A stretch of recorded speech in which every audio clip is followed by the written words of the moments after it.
नमस्कार मित्रांनो, पुन्हा एकदा स्वागत आहे आपल्या यूट्यूब चॅनलमध्ये आणि सुप्रभात. तर आज आपण फॅमिली ट्रिप करतो आणि फॅमिलीसोबत आपण बाहेर निघालो. तर कुठे निघालो, काय निघालो मी तुम्हाला नक्की सांगतोच. पण आज आपण चाललो आहे देवदर्शनाला, जिथं आपलं कुलदैवत आहेत तिथं चाललो आहे. आणि बहुतेक हा व्हिडिओ एका नवीन चॅनलवर मी अपलोड करण्याची शक्यता आहे, कारण आपला जुन्या चॅनलचा थोडासा प्रॉब्लेम होतो आहे अपलोडिंग करण्यासाठी. आणि आपण नवीन चॅनल बनवायच्या तयारीत आहे. जे लोक ही व्हिडिओ बघत असतील त्यांना जुना चॅनलसुद्धा माहीत असेल. ट्रॅव्हल विथ ओंकार हा आपला जुना चॅनल आहे आणि हा नवीन चॅनल आहे. त्यावर आपण ही व्हिडिओ अपलोड करण्याचे चान्सेस आहेत. बघूयात कसं होतं आहे. जर यूट्यूबने तो प्रॉब्लेम सॉल्व नाही केला तर पूर्ण व्हिडिओ ह्या आपला नव्या चॅनलवर अपलोड होईल. आणि चला डायरेक्ट आता आपण गाडीकडे जाऊयात आणि भेटूयात तिकडे. तर आता आम्ही निघालो आहे आणि हे बघा पप्पा खोकताय काय, व्हिडिओ चालू केली. तर आता आम्ही निघालो आहे आणि निघालो आता आम्ही पालीच्या खंडोबाला. आणि तिथून आमचं कुलदैवत आहे, त्यामुळं तिकडे जायचं पहिलं आणि त्यानंतर बघूयात कुठे कुठे जातोय. तर हा प्रवास आम्ही तुमच्यासोबत शेअर करतोय. जर तुम्हाला ही व्हिडिओ आवडली तर नक्कीच लाईक करा. तिथून निघाल्यानंतर एक साधारण 5 किलोमीटर नंतर आम्ही पेट्रोल पंपावर थांबलो आणि पेट्रोल पंपावर पेट्रोल भरून आता आम्ही निघतोय. आता बाहेर पेट्रोल पंपावर पेट्रोलचं पेमेंट करतायत आणि आम्ही आता इथून निघूयात.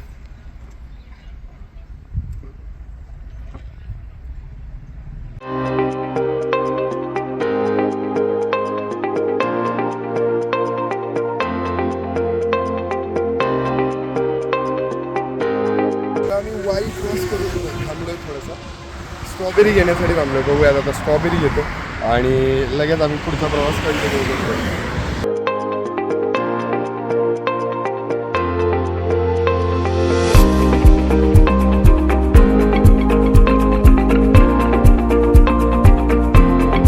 मम्मीने स्ट्रॉबेरी घेतली 100 रुपयाची अर्धा किलो. मित्रांनो, हायवेच्या शेजारी आहे ना स्ट्रॉबेरीची किंमत जास्त सांगतात, पण जर तुम्हाला बार्गेनिंग स्किल जमत असेल ना तर थोडंसं रेट कमी करून पण मिळते बरं का स्ट्रॉबेरी.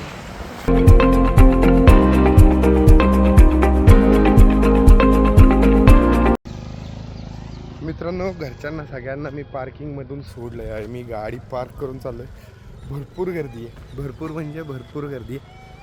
बघूयात आता आत गेल्यानंतर काय होतं.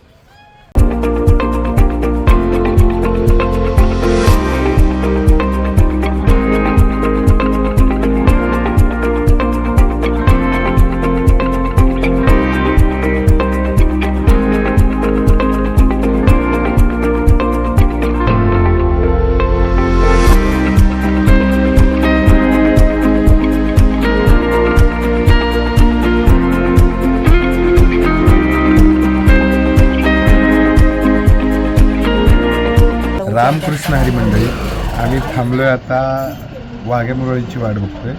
तळी आहेत ना, ही उचलायची आहेत आणि मम्मी थांबली, आम्ही सगळे थांबलोय वाट बघतोय.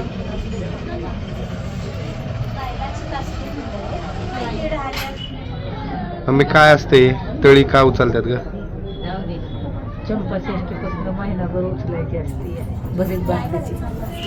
तर ही भरीत भाकरीची तळी म्हणजे ही नैवेद्य घेऊन आलो आणि हे चंपाषष्ठीपासून उतरायची होती, पण त्यावेळी आम्हाला यायला नाही जमलं म्हणून आत्ता आलो. आत्ता आमचं दर्शन झालं आणि ज्या कामासाठी आम्ही आलो होतो तळी भरण्यासाठी ते देखील झालं. आणि हे बघा आता आम्ही तळी भरल्यानंतर कसे दिसत आहेत सगळे. तर आता आम्ही निघालोय गाडीकडे आणि बाकीच्या गोष्टी मी तुम्हाला गाडीत गेल्यानंतर बोलतो की पालीच्या खंडोबाचं काय वैशिष्ट्य आहे आणि जेजुरीच्या खंडोबाचं काय वैशिष्ट्य आहे. मित्रांनो, पालीच्या खंडोबाची जी माहिती किंवा त्या मंदिराची किंवा देवस्थानाची जी माहिती होती ना ती मी आत्ता जस्ट बघितली. तर पालीच्या खंडोबाची अशी माहिती मी म्हणजे तुम्हाला टाईप करून पण टाकू शकतो, पण मी तुम्हाला थोडक्यात सांगतो. हे मंदिर 1000 वर्षापासून तिथं आहे, म्हणजे हेमाडपंथी पद्धतीने हे मंदिर बांधलेलं आहे. आणि ह्या मंदिराची आख्यायिका अशी आहे की म्हणजे जे आपण म्हणतोय म्हाळसाकांत, याचा अर्थ असा असतो की खंडेराया आणि म्हाळसाचं लग्न झालं होतं, तर त्यामुळं त्यांना म्हाळसाकांत असं म्हटलं जातं.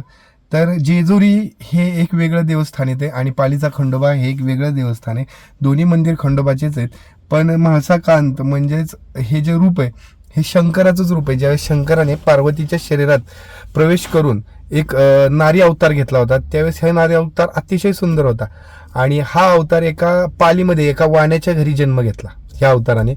त्यानंतर त्यांचं लग्न कोणाशी केलं तर पौष पौर्णिमेला त्यांचं लग्न हे खंडोबाशी केलं गेलं. खंडोबाशी लग्न झाल्यामुळं ते लग्न झाल्यानंतर अचानक एका रात्री म्हाळसा आणि खंडोबाराया डायरेक्ट गायब झाले आणि शिवलिंगाच्या रूपात प्रकट झाले.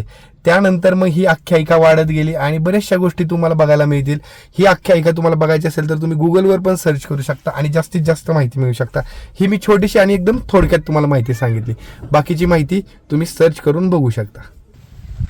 खंडोबाचं दर्शन घेऊन आम्ही निघालो आता औंधला यमाई देवीच्या दर्शनाला. ती पण आमची कुलदैवतच आहे. आणि तिकडे जाताना आमचा आधीच प्लॅन ठरला होता की ह्यावेळी हॉटेलला न जेवता असं शेतात बसून जेवण करायचं. त्यामुळे सगळं घरूनच बनवून आणलं होतं आणि आता आम्ही वनभोजन करणार आहोत. तुम्हाला दाखवतो वनभोजन कसं आहे आणि लय मस्त मजा येते बाहेर असं बसून जेवायला.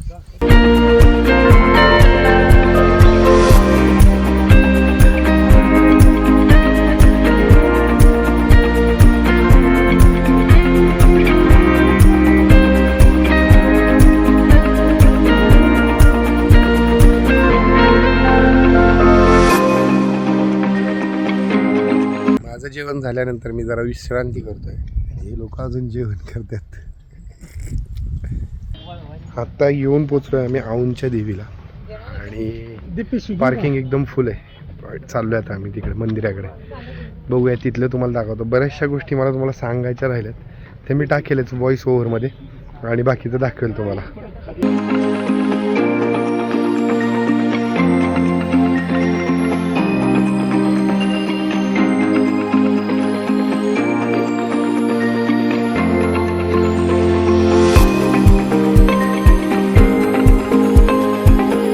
वरच्या देवीचं मंदिर घेतलं वरच्या देवीचं दर्शन घेतल्यानंतर यमाई देवीचंच अजून एक मंदिर आहे खालच्या साईडला, म्हणजे गावामध्ये. थोडंसं तिथून खाली आल्यानंतर ते मंदिर तुम्हाला गावामध्ये पण दिसतं. त्या मंदिरात देखील आता आपण दर्शनासाठी आलो. तुम्हाला मी तिथलं दाखवतो. तिथलं मंदिर पण अतिशय उत्कृष्ट पद्धतीचं. आता तिथं रेनोव्हेशन झालं त्यामुळे ते अजून चांगलं दिसायला लागलेलं आहे.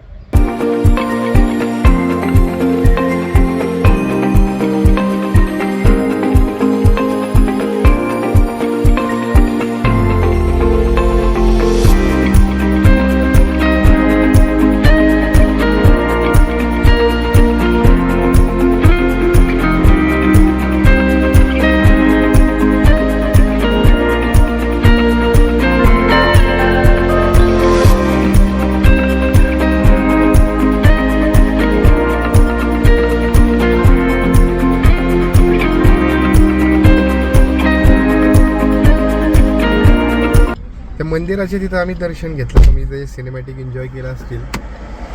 तिथून आम्ही निघालो आणि आता येऊन पोचलो सातारामध्ये. साताऱ्यामध्ये मम्मी गेली पेढे घ्यायला तिकडे बाहेर आणि आता इथून निघणार डायरेक्ट घरी जाणार. घरी गेल्यानंतर मी ही व्हिडिओ संपवतो. छोटी व्हिडिओ होती, लहान ब्लॉग होता. तुम्हाला मजा देखील येईल आणि एन्जॉय करा तुम्ही पण ही राहील.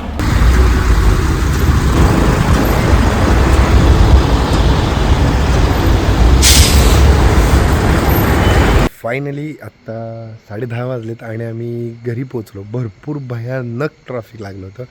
त्या ट्रॅफिकमधून निघून म्हणजे अक्षरशः 2 तास गेले आमचे एक 10 किलोमीटरचा पॅच कवर करायला. आणि खूप चांगले ट्रिप झाली, खूप चांगलं दर्शन झालं. हां म्हणजे अगदी खंडोबाचं दर्शन बाहेरूनच केलं, पालीच्या खंडोबाचं, पण देवीचं दर्शन खूप चांगल्या पद्धतीने झालं आणि घरी पोचलो. जर ह्या व्हिडिओमधली तुम्हाला कोणतीही गोष्ट आवडली असेल तर व्हिडिओला नक्की लाईक करा. चॅनलवर जर तुम्ही नवीन असाल तर चॅनलला सबस्क्राईब करा आणि कमेंट करून तुमची प्रतिक्रिया कळवा.